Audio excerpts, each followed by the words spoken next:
Tonight, we're hosting the candidates for Whatcom County Executive. The Whatcom County Executive provides for an accountable and responsive county government by ensuring efficient, effective, and economical administration in accordance with the county charter, the Washington State Constitution, and other applicable federal, state, and local laws, as well as county policy. Duties include supervising all administrative offices and executive departments and appointing members to boards and commissions. Whatcom County executives serve a 4-year term. I would like to now introduce the candidates in alphabetical order. Barry Buchanan, Misty Flowers, and Sukwant Gill are both candidates and who were unable to be with us this evening. But also with us is Dan Purdy, Alicia Rule, and Satpal Sidhu. Here are the rules we'll follow tonight. There will be no formal opening statements by the candidates. The introductory question is tailored to elicit responses consistent with opening statements, and each candidate has 90 seconds to respond. Each candidate will then give a 1-minute closing statement. I will ask candidates to speak in alphabetical order and will alternate the order for the closing statement. The timer displayed on the screen will count down your time, candidates. The timer will be purple when you begin. Then it turns to yellow when there's 15 seconds remaining. And then when time is up, the timer will turn red. If you continue to speak after the time limit, and I know you won't, we may cut your microphone. So candidates, are there any questions regarding the rules? Okay, if our timer is ready, we can start. So candidate Buchanan, the first question is, if elected, what are the 2 or 3 things you are most committed to working on? Well, first of all, thank you to the League of Women Voters for hosting this forum tonight. We really appreciate it. I think my priorities are, number 1, climate change. And I want to make sure that when the 2025 comprehensive plan update is done, that we follow the guidance of a resolution passed by the council last year, which has several great lenses. It has racial equity, it has economic equity, but it also has a very, very strong lens on climate change. So that's, I want the staff to be able to follow that and come up with an update that has that climate change lens. Secondly is housing. Housing is super important right now. We have a shortage of housing. I want to create a stakeholder process that would look at the potential of putting together a countywide housing levy, such as the Bellingham Home Fund. And I think thirdly is the criminal justice system that I've been working hard on for the last several years. We just passed an ordinance last night to get something on the ballot. And I want to make sure that that gets implemented. And I want to be in the executive seat when it comes time to do that. Okay, thank you for your response. So, candidate Purdy, your response to question number 1. Are you able to hear me okay? Yes. I'll do my best. Okay. I have 4 topics that I'm really interested in, and they form the acronym PACE. The first is public safety, then it's accountability and fiscal responsibility, cost of living, and environmental stewardship. I'm especially interested in public safety from both a support of law enforcement and firefighters, EMS, the Public Works Department, and their infrastructure as well. Under accountability and fiscal responsibility, I'm looking at continuous process improvement. I'm looking at the permitting issues that we're backlogged on. And then, of course, our budgetary needs for a tighter tolerance around government spending. From a cost of living perspective, I'm very interested in attracting new business to Whatcom County. I want to reset the pace there and create new jobs. We have so much opportunity here, and it's a great time to be in Whatcom County. Affordable housing is a giant topic for all of us. And then, of course, we have a shortage of skilled workers and professionals that we really need to work on. In terms of environmental stewardship, We have to work on our flood mitigation, balance our conservation with new rec areas, and really focus on our farms and water rights. Okay, thank you. So candidate Rule, your response to question number 1, please. Thank you so much for having us tonight and giving us the opportunity to talk about really important issues for Whatcom County. Number 1 issue for me is we are in the midst of a deadly fentanyl crisis, and it's impacting everybody in our community.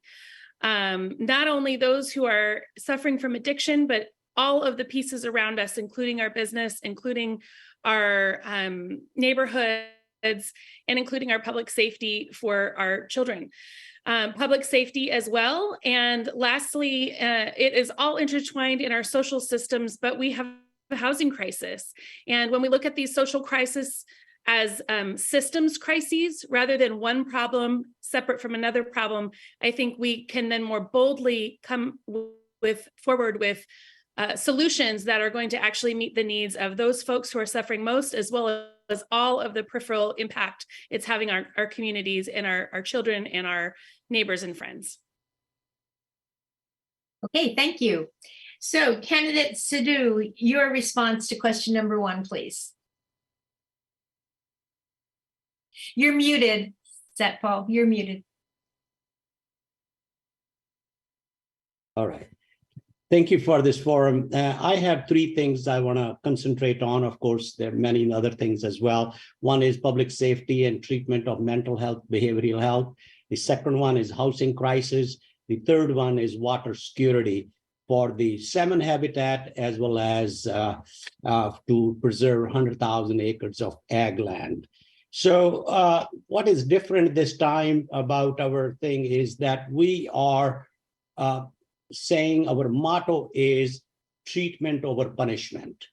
So we are, this levy which council put on the ballot last night will have almost half of the money going towards the programs, in addition to what we already have.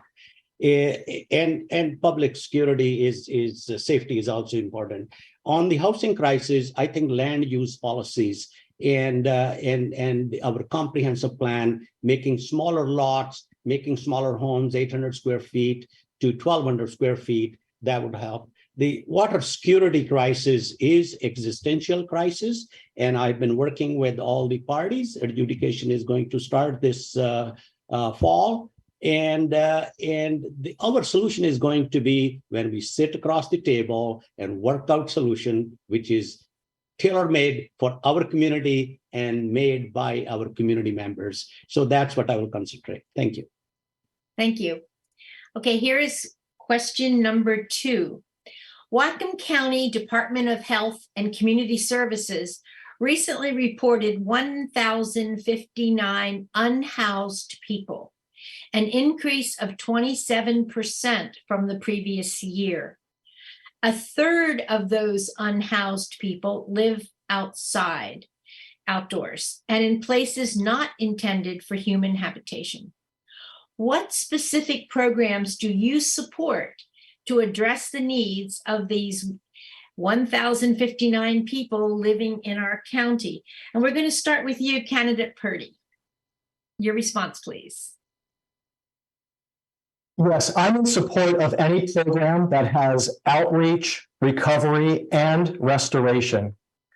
In speaking with the Lighthouse Mission and the executive team there, I learned that it's not just 1,059, but they've had over 2,500 encounters with homeless.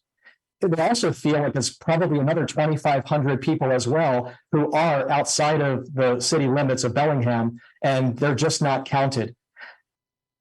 Between 2022 and 2023, there was a 33% increase in the number of households that were individuals experiencing homeless.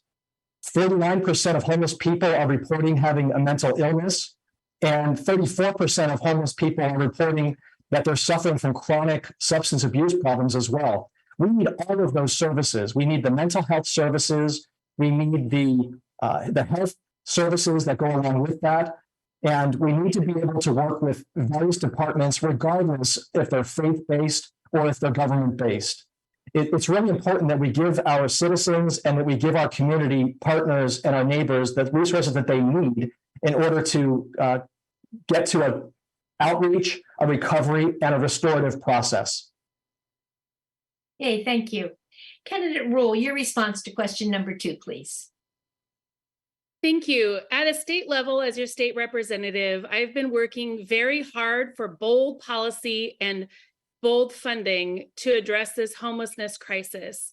One of the things I'm really proud of is changing some policy to recognize that this is a crisis of housing that certainly has a lot of components. And as a social worker, the only social worker who's running for this office, this is what I've been doing for my life's work since the day I turned 20. So implementing these types of programs and changing systems so that they work together is really where my expertise lies. And I look forward to taking the $1 billion that we secured for the Housing Trust Fund and securing and leveraging those dollars right here at home and implementing a variety of programs in order to meet the variety of needs of homelessness. The face of homelessness varies from a very high growing number of seniors who are becoming homeless, those with complex needs. It's not just one issue, it's many issues at the same time. And homelessness is as individual and diverse as the people who live in our community. We have a large number of families with children who are very quickly losing their homes and living into their cars. So there's nothing more important than getting these folks safely in safe housing and then using the wraparound services and leveraging the funds from the state, federal government with our local funds in order to immediately address this crisis. Okay, thank you. Okay, candidate Sidhu, your response to question 2, please. Okay, I will be very specific. I think that these are the things I've been doing and I will continue to do and change. One thing is the land use policies, not only in comprehensive plan, which will impact us for next 10 years or more, but immediately that single family zoning, that we should build 2 duplexes, 4plexes, all that and mixed housing in every neighborhood. Why don't we will allow 400 square feet studios. We had the same lot in a neighborhood, they spread around, and whereas a 3,000 square feet home, we can build 8 or 10 of those and spread our the people all over the town. The other thing is micro homes. That's what I was trying to describe. And tiny homes. Tiny homes is a transitional housing, not permanent housing. We have thought of that as a permanent housing, but it's not good for us to have permanent housing in tiny homes. We need to move them in more permanent houses. It could be 400 to 800 square feet. That's what I'll do. And the other part is that land use policies. They will impact if we set up county-wide policies, which can be adopted by each city. And then it will take a little time. This is not overnight solutions. And this is what we have done in past. And because of COVID and other things, we couldn't make that impact, but we can make it in next 4 years. Thank you. Okay, thank you. Candidate Buchanan, your response to question 2, please. Yeah, thank you. Homelessness is a severe problem. Back in 2017, I formed a homeless strategies work group that encompassed all of the jurisdictions. We had representation from the sheriff's office. We had representation from the city of Bellingham that sat on this, and we came up with a number of recommendations. Housing is not a one-size-fits-all solution. It's a continuum is what we have to strive for. And some of the elements of that continuum are safe parking. We need to have a way for some of these people that are in their RVs to be able to park safely. We need emergency sheltering in the wintertime. And also we have to be looking at the heat. With climate change upon us now, we have a lot of heat. We have smoke in the summer, and we have to protect people. Executive Sidhu mentioned tiny homes. Tiny homes are a great mid solution for this as people are moving through the continuum, and I support those.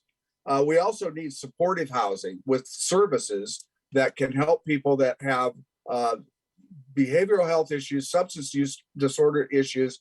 We need that supportive services with services. And we also have to partner with all the jurisdictions in the county to make sure that we are all working together to solve this issue. Okay, thank you. So question number 3. The county executive is the head of the county's health board.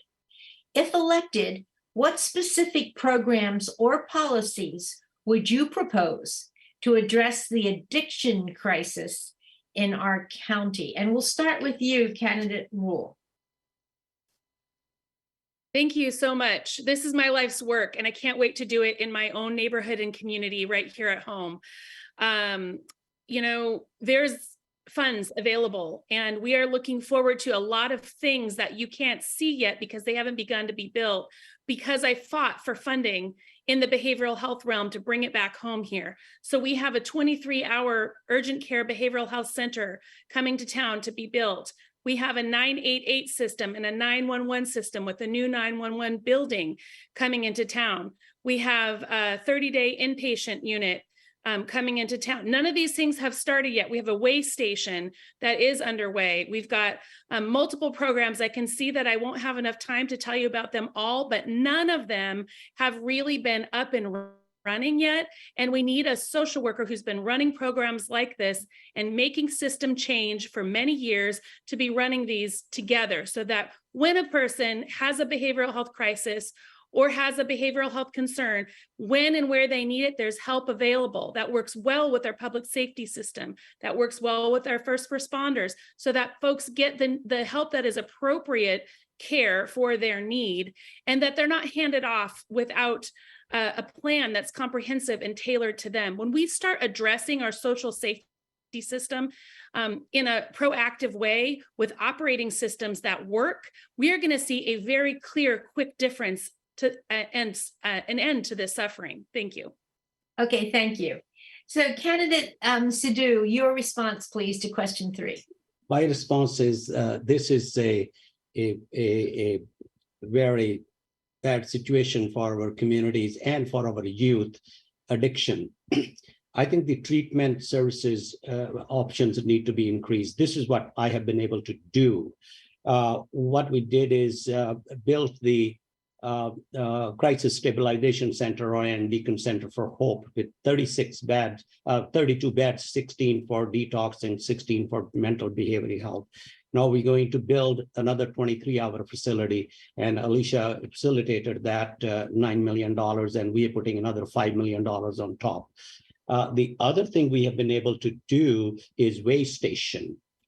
We dreamed of this project in very early 2020 when I became county executive, and we have been able to put $14 million together in less than 4 years, and we just had a bid, and work is starting next month.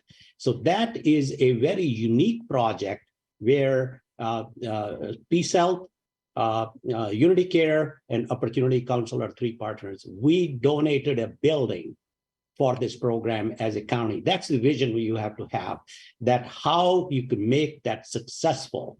And we leveraged federal money, we leveraged state funding, and we are putting county money into things. I think more programs like that can help this. Thank you. Candidate Buchanan, your response to question 3, please. Oh, you're muted. You're muted. Yep. Again, this is another one of those multifaceted issues. I recently attended the all hands opioid summit at Bellingham High School, as well as a few weeks ago, the Washington State Tribal Opioid Fentanyl Summit out at Silver Reef Casino. And everybody is really digging in to find solutions. And some of the things that I've heard about are a drug testing program. Many communities have, Walla Walla has one that's very successful, to test for fentanyl in drugs, so people can feel safe when they have gone down that path. We need to up our game on medically assisted treatment. That's where people can get, like the old methadone treatments, to be able to get off of their addiction. We have several programs, the GRACE program that tries to help. We intervene on frequent flyers of the emergency medical system. The community paramedic can do well checks and check on people. And we're looking, I'm looking at with another council member, we're looking at putting together a potential hub services center that we could put many of our service providers in a same location and offer services for reentry, for addictions services, and for the homeless as well. Okay, thank you.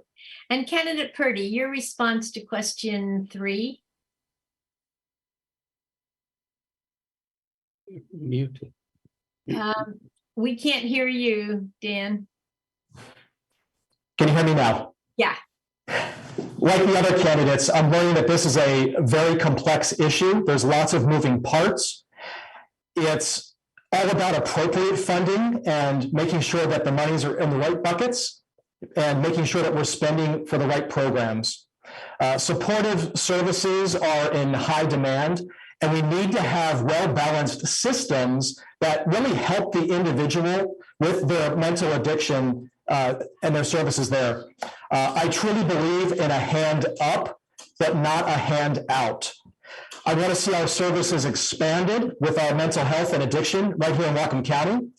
I know that we've got great services available to us, but we just don't have enough to address the growing concerns within our community.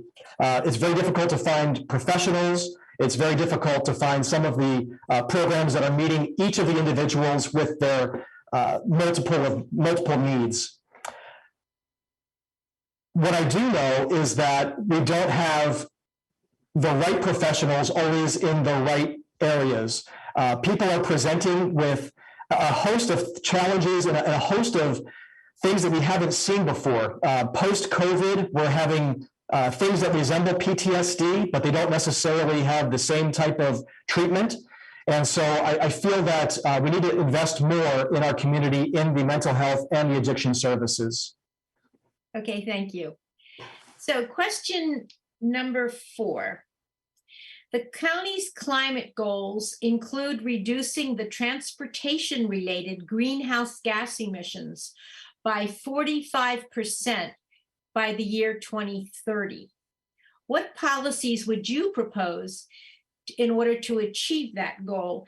And we'll start with you, Candidate Sidhu. Great.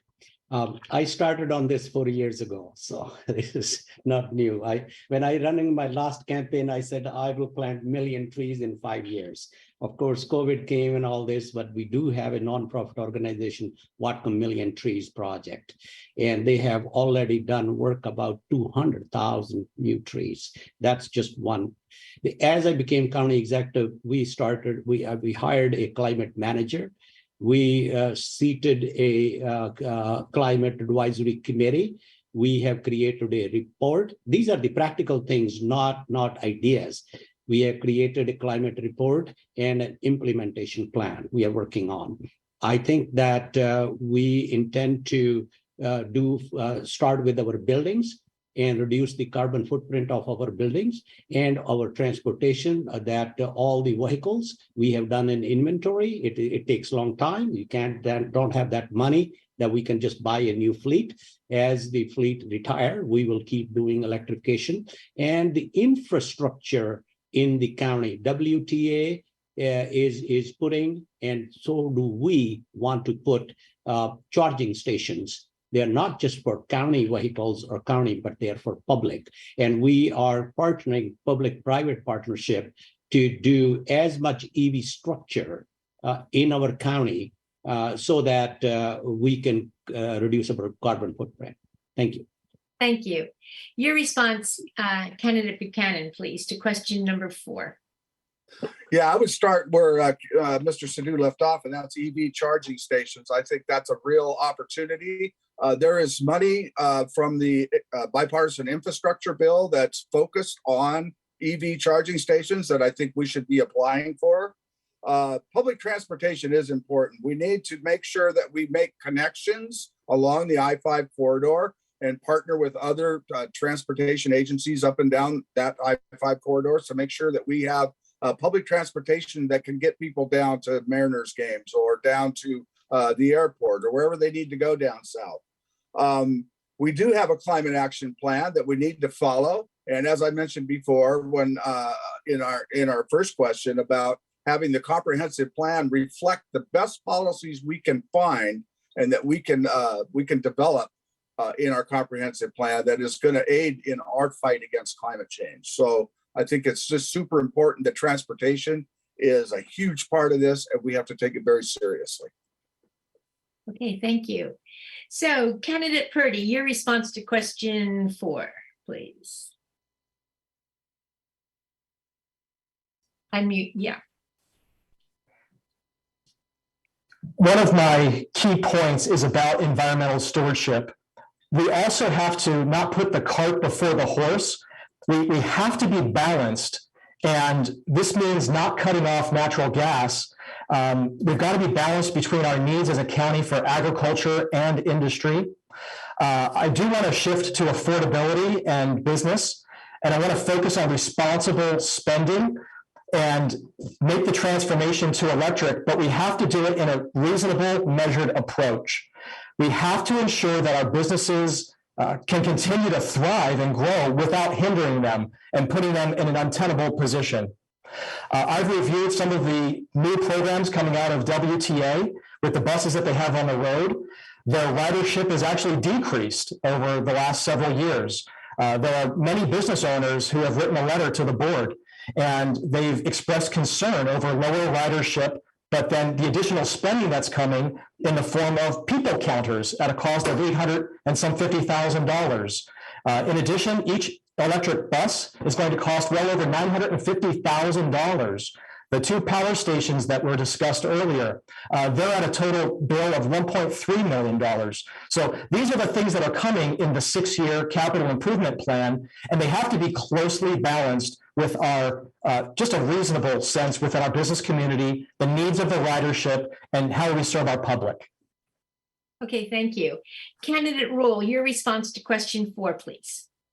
Thank you. I think one of the most important things we can do as we start thinking about the best ways that we can address climate change through transportation is how it's intersecting with our other systems. So one of the things I know for sure is many people right now cannot yet afford electric vehicles. So while I want to very boldly go after that money because it's available right now, we should be going and strategizing and leveraging that federal and state money as much as we can to build that out. We also, at the very same time, need to very quickly move on how we're going to rebuild our public transportation system.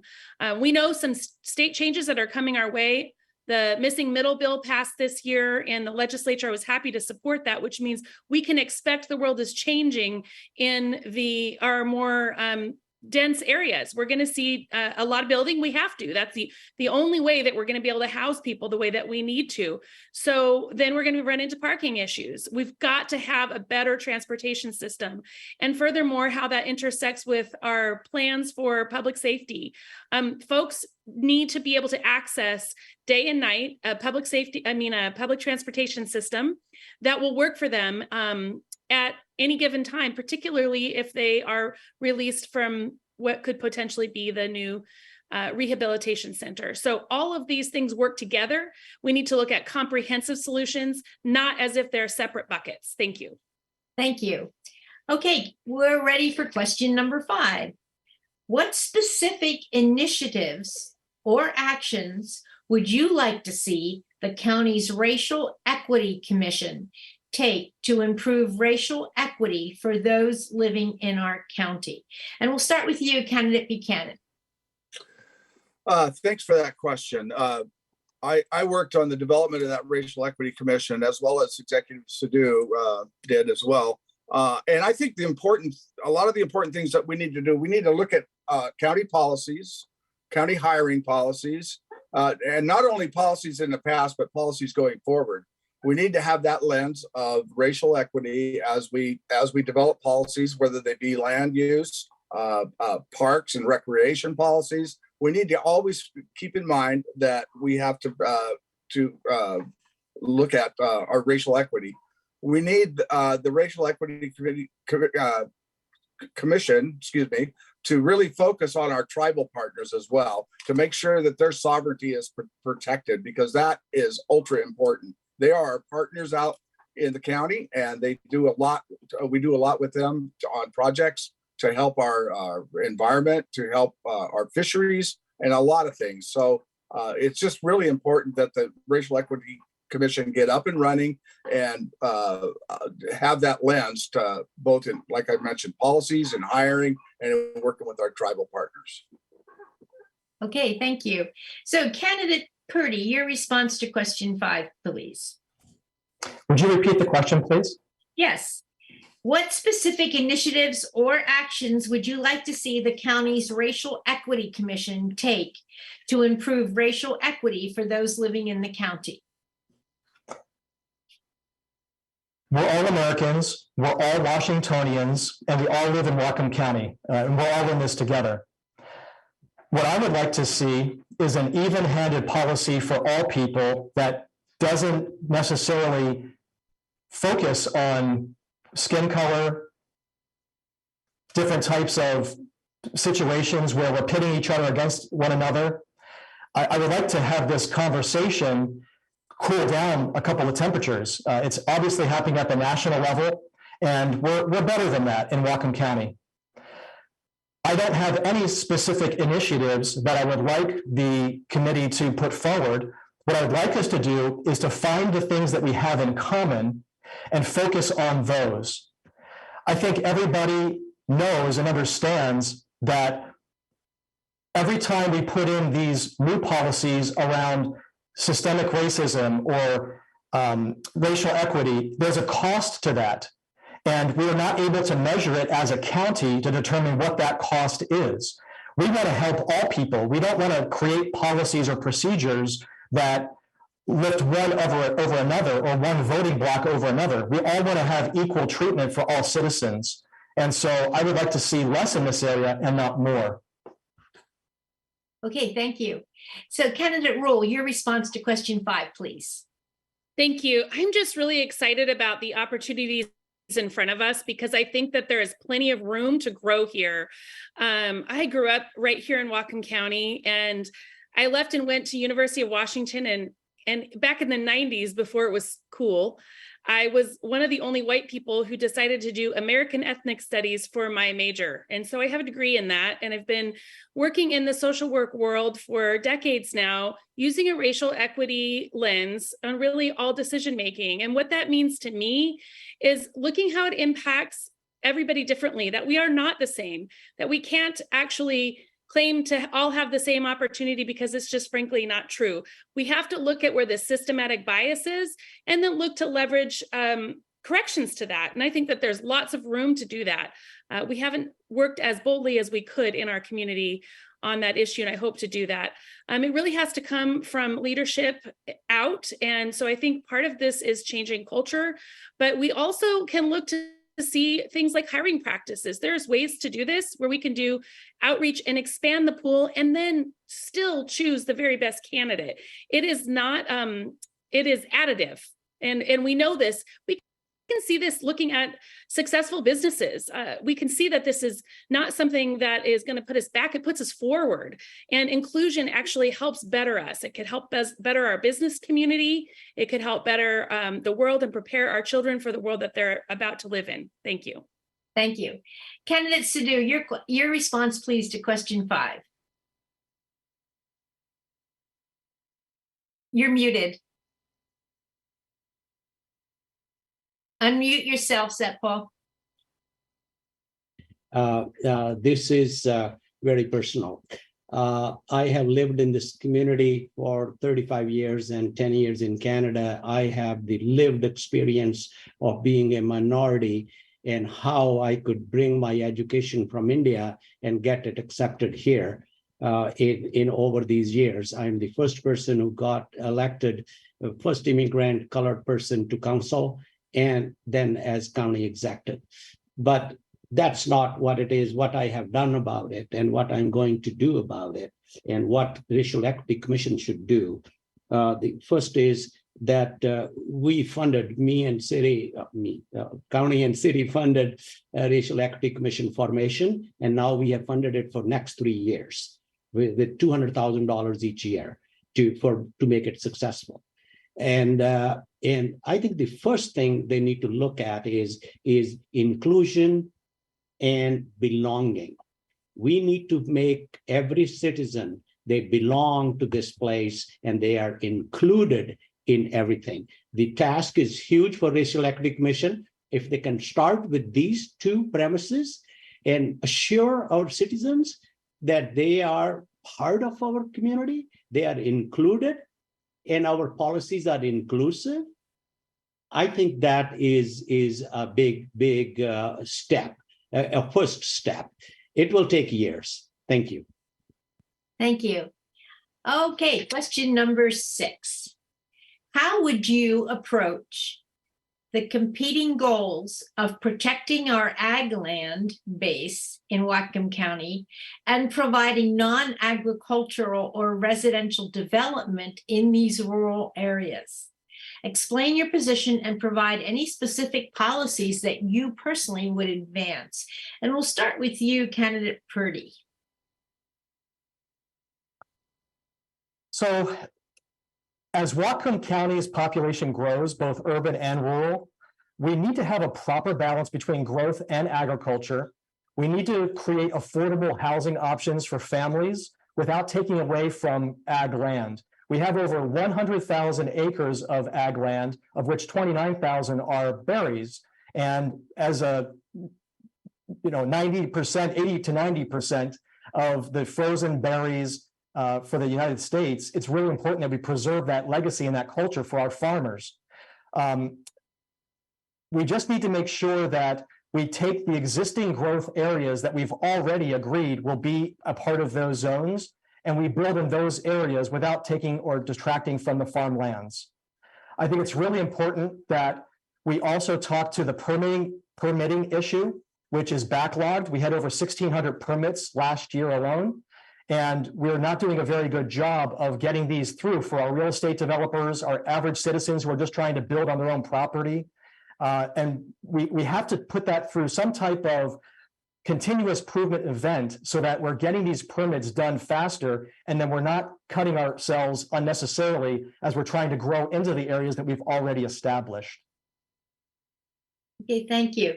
Candidate Rule, your response to question 6, please. Well, I agree. We do need to preserve those farmlands. I just brought another case of raspberries home. If you haven't had them lately, now's the time. Not only, though, are we providing to the rest of the world, we are providing right here at home. And what that does is increases our own food security. We see the supply chain issues that are plaguing us pretty consistently. And we see the just cost of food rising to an unsustainable level for families. And part of what we need to do is continue to work toward preserving those farmlands. Meanwhile, I think a lot of the policies that I've already supported on the housing front, including the missing middle, including even the transit-oriented development that didn't yet pass, can be used here in a way to build the housing that we need to build up in the right places. And so that has to happen, and it has to happen quickly. But part of what we do when we increase options for housing is we then in turn protect those farmlands that are so dear to us. They're an economic driver. They're a heritage for industry for our community. I mean, my grandparents were farmers, and I know many of our neighbors were as well. And it's important to us today. We don't want to be dependent on other countries or other states for our own food supply. If we have an emergency, we want to be safe with our food right here, and we need it to be affordable. And we do that by supporting our local farmers and ensuring that those lands are protected. Thank you. Thank you. Candidate Sidhu, your response, please, to question number 6. I think the preserving ag land doesn't mean just preserving land. It means that we have to make farming sustainable and profitable so that it can be passed on from one generation to the other. I think the question was about water. Water is not competing between ag land and human habitat means development. Humans consume very little part of our total water consumption in Whatcom County. Bellingham has rights for 1 million citizens in Bellingham, that much water rights they have.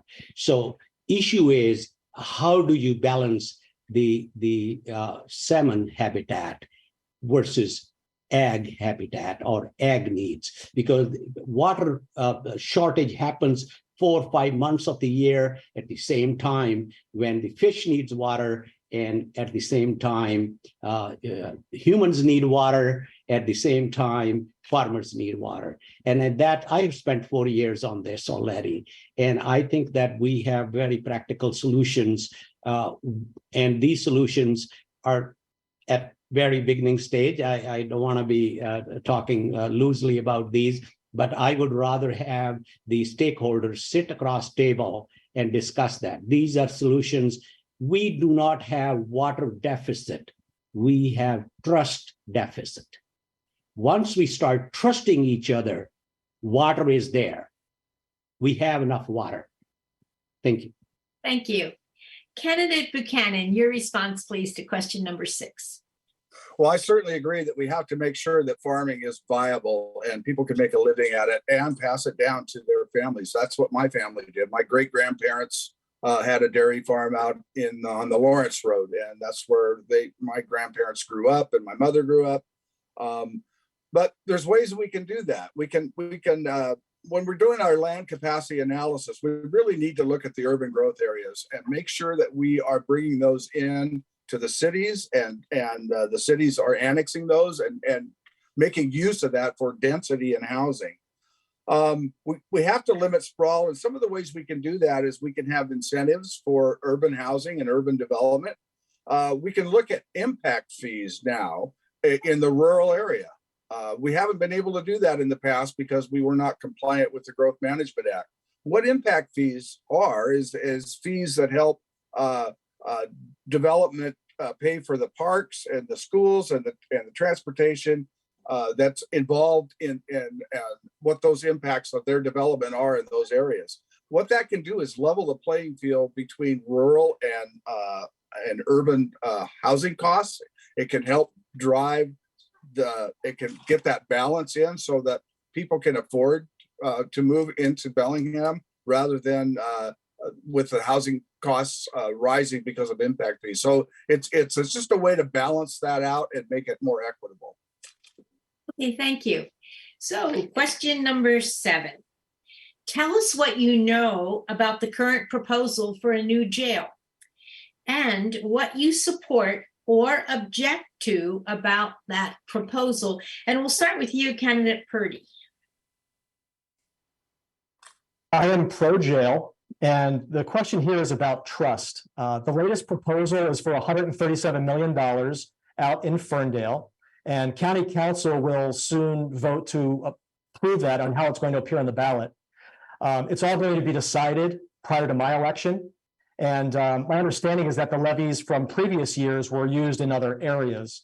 So I'll be focusing on relationships as it pertains to the jail. I'll be working with all of the key players so that we're accountable to the public at all times. My office is responsible for accountable spending. So I'll ensure that we're spending in the right areas and properly using earmarked funds. Public transparency is key because I work for the people. And I run a tight ship, and I'll inform the public of our process of our progress through dashboards and performance metrics. I'll also propose contracts to be voted by County Council, and those who put tax dollars to get, the job done to maximize the job dollar or the tax dollar. I feel that after taking the jail tour and talking with the people on the front line, that there are so many things that we can do better. A complete redesign of the jail in more of a modular format is necessary. Both our incarcerated population and our frontline workers there have inadequate sunlight, food, access to services, and there's safety and security issues.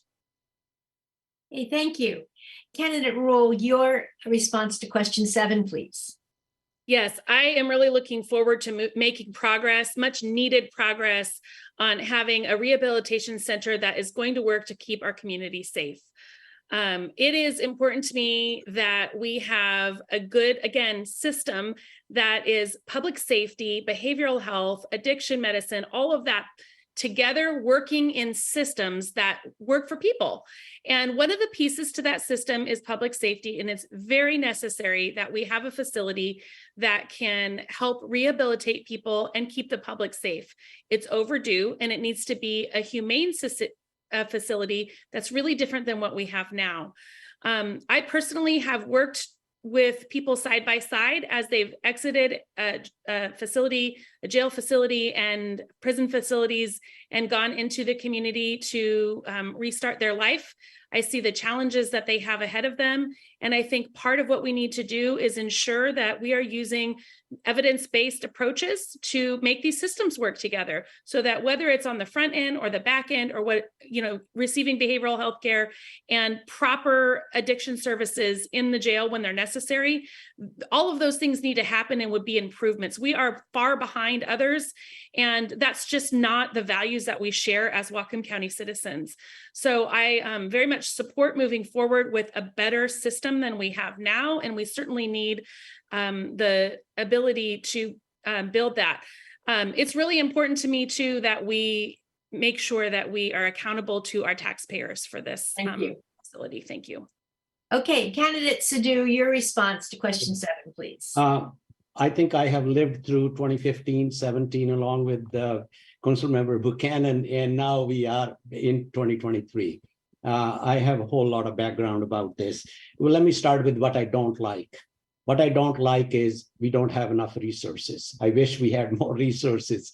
What I like about it, this is the best compromise in a long time between different ideas and different proponents.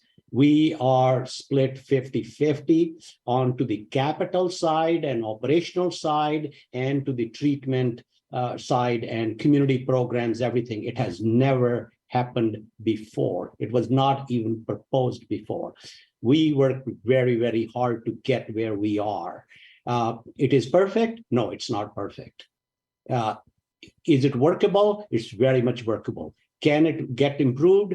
Of course, it can get better and better, because there are more resources we can get from the state and federal on the program side. On the capital side, we have no other money, but we have to come up with county money. And that's what we have been able to do. And small cities need a shout out that they are giving $50 million of their money for this project on the capital side up front. So I really admire, that's what I like about it, compromise. Thank you. Thank you. Candidate Buchanan, your response to question 7, please.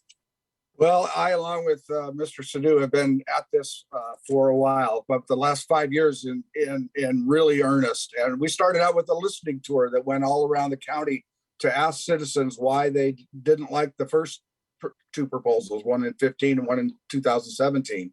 Then we took that and we created a resolution that was the best principles for a corrections facility, and how to design it and how to build it, what it needed as far as services go. What I really like about it was the process in which we got here. And by the way, that ordinance was approved last night. It is headed to the ballot.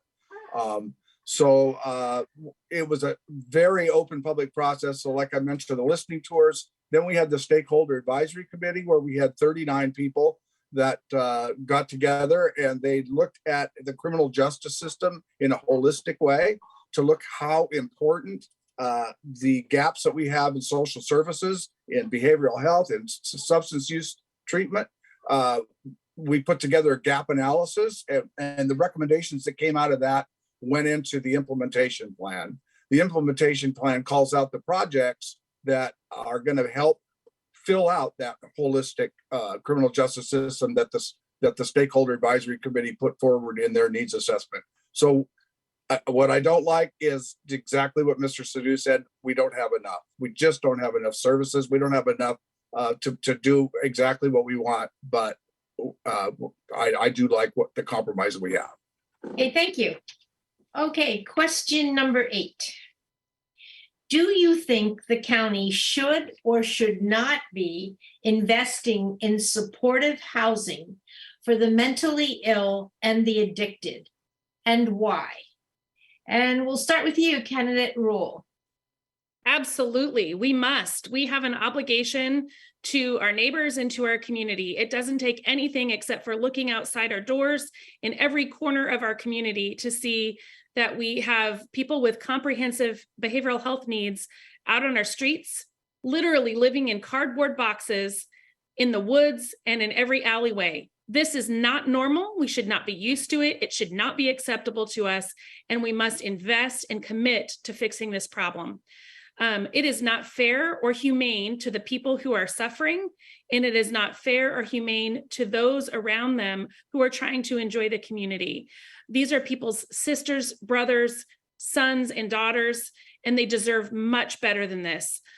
We know what to do. We have plenty of evidence and expertise to know that we can put in programs that are wraparound programs. There's state money available that we could rapidly and strategically leverage, as well as federal money. So we need to be doing this as really our number one priority. It's incredibly important that we look after our most vulnerable, because at the end of the day, we are all connected. And when the least of us suffers, we all suffer. So I am committed to doing this and look forward to having the opportunity to lead on this. Okay, thank you. Candidate Sidhu, your response to question 8, please. Yes, can you read the question again, please? Sure. Do you think the county should or should not be investing in supportive housing for the mentally ill and the addicted, and why? So this is exactly the key is addicted people and mentally not stable people. Of course, we need to support them. Of course, we need to provide wraparound services and everything for them. But when we say equate that to every homeless person, it's not really true. There is a population within that population with which we need to identify and help with them. The other thing is we should look at the housing needs in our county. We need 5,000 homes every year to get over housing crisis.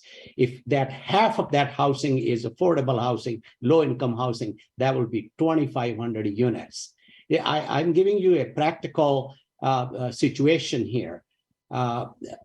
So to do that, the monies we have, if all the federal money, state money, county money, 1506 money, all the monies we have together, best we can do is 300 to 500 units. We can support, we can't build 500 units, we can support 500 units. So we should be practical about it. We should be practical. We should give the promises which we can keep. And I am supportive. I have done that. We have built 350 homes the last year, and I'll continue to do that. But I cannot build 5,000 homes. Okay, thank you. So candidate Purdy, your response to question 8, please. I'm sorry. It's candidate Buchanan's turn to answer question 8. I'm sorry, I jumped ahead. Okay. Yes, I do believe the county should invest in supportive housing with wraparound services. It's critical. It's hard work. I can give you an example of 22 North. We had a lot of issues with 22 North when it first started up. We had a good example is one of the neighbors, a residential man that lived across the street, was constantly complaining about drug use, about people in doorways, people harassing people. It was really a mess. But we just received a letter Monday from that same person talking about how much it's improved at 22 North, and it should be used as a model for supportive housing. And so I really want to follow up on that conversation with him and find out what he's seeing. And I know they've done a lot with reaching out to the neighbors. They've had stakeholder meetings with all the neighbors and businesses around to try to solve a lot of the problems that they had. But we had a report yesterday from the Opportunity Council on the 22 North, which is supportive housing, and they have made a lot of progress. And I'm really happy to hear that, because the supportive housing model is super important to getting us through this addiction and some of the homeless issues we have. Okay, thank you. Okay, candidate Purdy, it's your turn. Thank you, Janet. We shouldn't be investing funds into programs because they sound good, but because they are effective in restoring people's lives. Absolutely, government plays a role in providing services and housing homeless services. But there needs to also be a mental health and an addiction service program so that we can address these really true crises. We need to ask ourselves the question, are we addressing mental health and addiction, or are we addressing homelessness as a whole? With necessary intervention, we can help people get back on their feet again, and we can give them that hand up that I mentioned earlier, and not necessarily just a handout all the time. We should be investing as government with the right partners and programs to assist people in getting off the street and turning over a new leaf. There has to be more to it than just housing. So I'm in support, again, of any program that has outreach, recovery, and restoration. In speaking with the Lighthouse Mission, I asked the executive director, solve homelessness for me. What does that look like? His response was, I need 2 shelters. The one shelter that's presently being constructed is $25 million. It'll have numerous beds and numerous floors, but it's temporary. It helps people to come in and with law enforcement, help them to move on to a more restorative process. Okay, thank you. So it is now time for question number 9, and this is the last question. So considering that it may be years before a new jail is built, how would you respond to citizens who perceive a rise of crime like burglaries, shoplifting, and the apparent lack of consequences for these crimes currently? So we'll start with you, candidate Buchanan. So that's a tough situation because of our lack of capacity in the jail. We don't have accountability for some of those burglary crimes. We just don't have a way to do that. We were looking at trying to get some extra capacity by literally renting some space down in Snohomish, but that fell through. But I think we should continue to look for options because we are going to need some sort of a bridge to get from here to there. Before we build a new jail, we are not going to see reductions that are going to be favorable to us using this old jail to get us through. So we need to have something, an interim bridge that gets us there. I think looking at other facilities or looking at maybe even if it's something temporary out at the property that we're going to end up building the new facility, we have to look and be creative. That's the only way we're going to solve this. But we have a problem between now and the time we can construct a jail that we have to have space to hold people accountable. Okay, thank you. So candidate Purdy, what is your response, please, to question number 9? We need to work in conjunction with various departments to better support the community. We need to properly fund and support law enforcement, our firefighters, our EMS personnel. We need to take a look at this public safety as a multifaceted approach. We require services throughout the entire county, and we got to support these unincorporated areas that are still underserved. I mean, everyone wants a safe neighborhood. We all want to fund the right programs with the right partners as a community so that we care for those in need and in crisis. I want to see beautiful parks for my children and yours without others polluting their play areas or taking over taxpayer-funded rec areas. Most important, I think we really need to lower the recidivism rate for those who have been incarcerated. There's a higher probability that those with addiction issues will reoffend. So if we can get them back on track with the right substance abuse and mental health services, I feel that as a community, we can bolster and strengthen our programming. Okay, thank you. And candidate Rule, your response to question 9, please. Yes, we are in a public safety crisis, and we need to address it right away. I am very concerned about our downtown in Bellingham. I have a mental health practice there, and I have staff that I care very much about, and they don't feel safe taking a walk around in the middle of the day. A community that does not have a downtown that thrives really is in trouble. It should be the heartbeat of our community. And we're seeing right now, it is essentially empty. The businesses are struggling. They're leaving. There are safety issues left and right. Many people don't feel comfortable going into our downtown. And it's not just our downtown, it's our outer communities as well. We recently had a very violent incident out in Custer, which is near where I live, and many of the county areas as well. We must look for better solutions to hiring law enforcement. And we must do a better job of supporting our other first responders, like the firefighters and EMS systems. They're overloaded, they're tired, and they're not getting enough support. We need to hire quickly, we need to hire wisely, and it needs to be a priority because it's not a perceived public safety issue, it is a public safety issue. We don't have capacity in our jail. We must look for that solution in an alternative way. But we also, in other areas, but we also need to make sure that we are addressing our violent crime and our retail theft issue that consistently and persistently is a real problem for public safety, even going into a regular store like a grocery store or department store. Thank you. Thank you.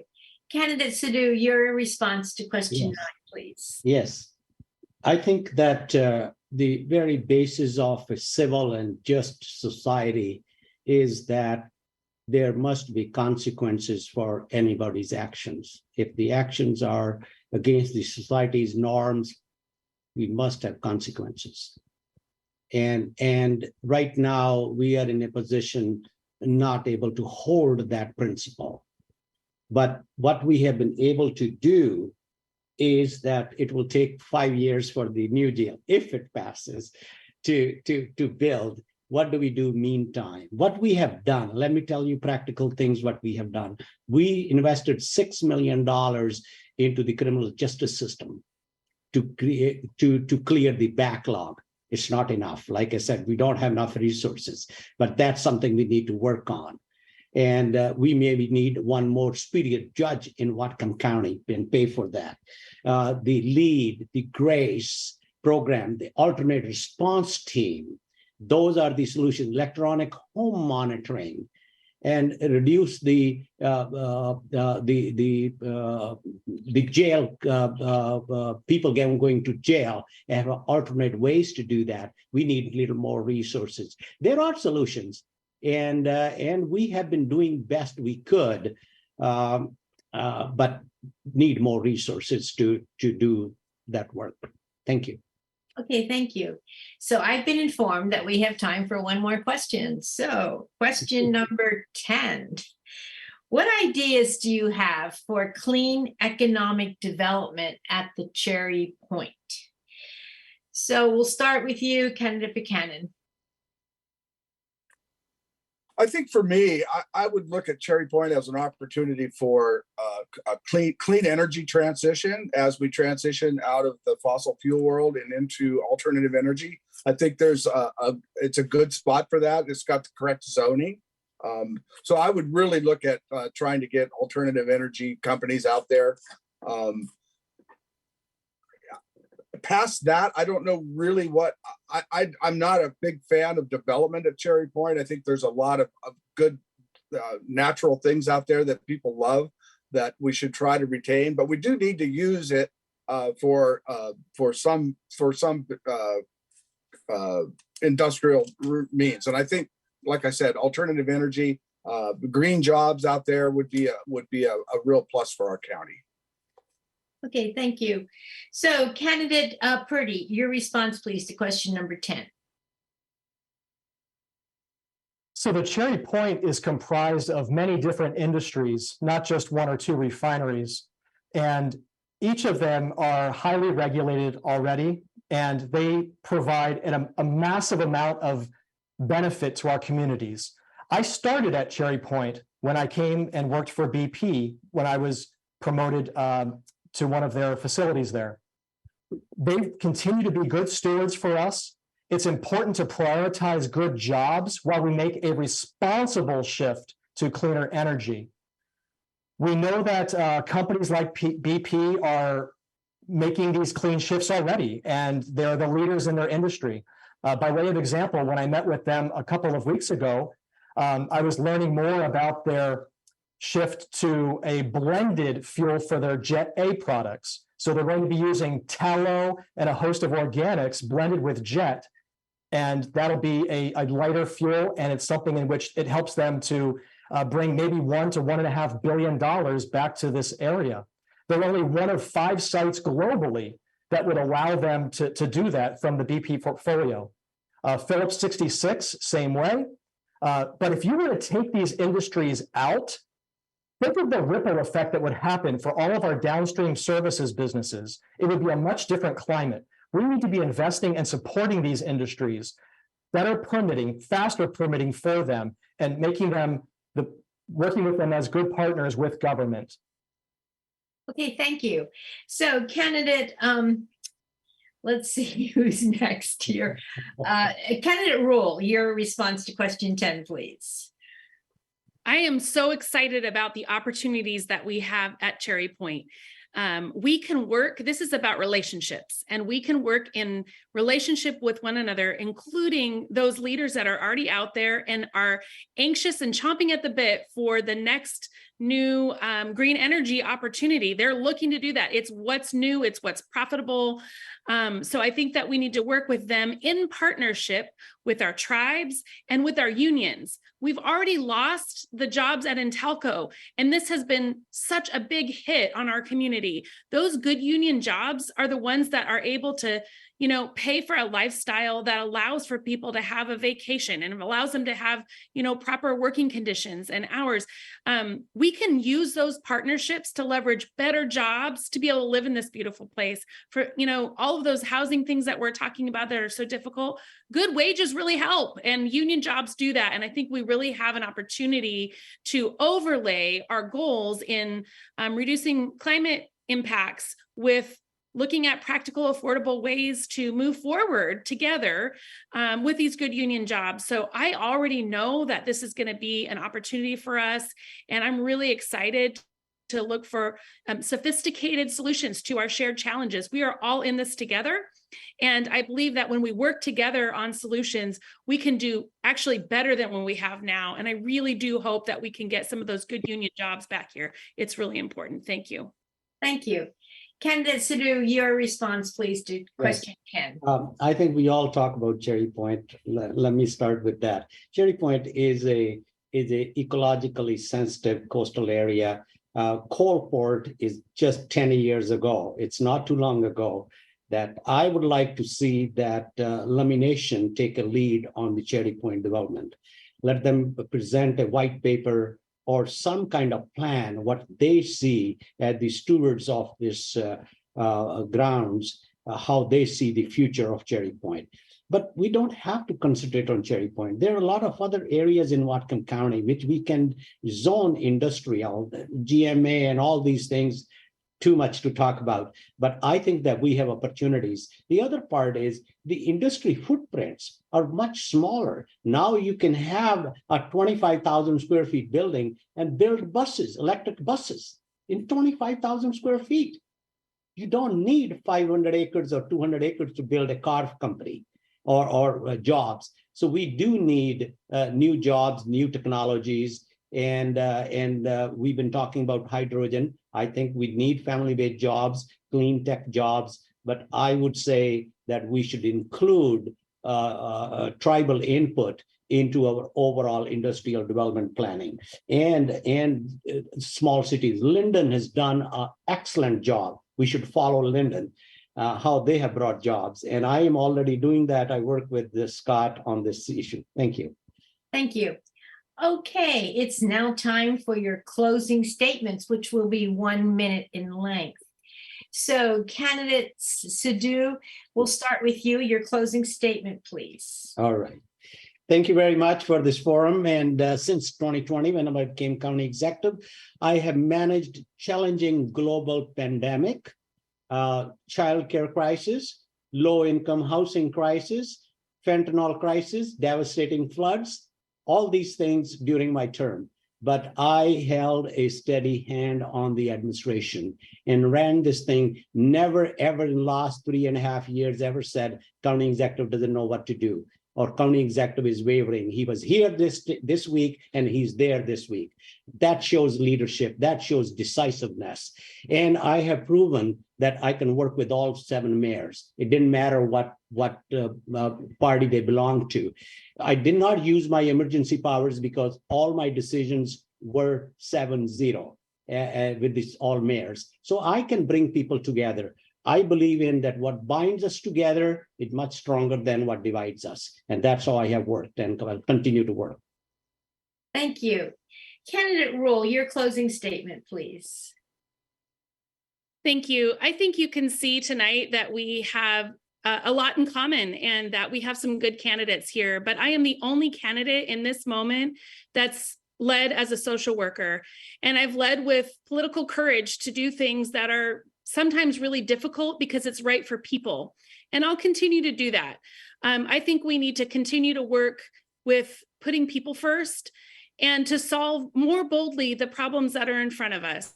We all have been working in government on some of these big challenges. We've all lived through a global pandemic and we've all lived with the same sort of challenges ahead of us.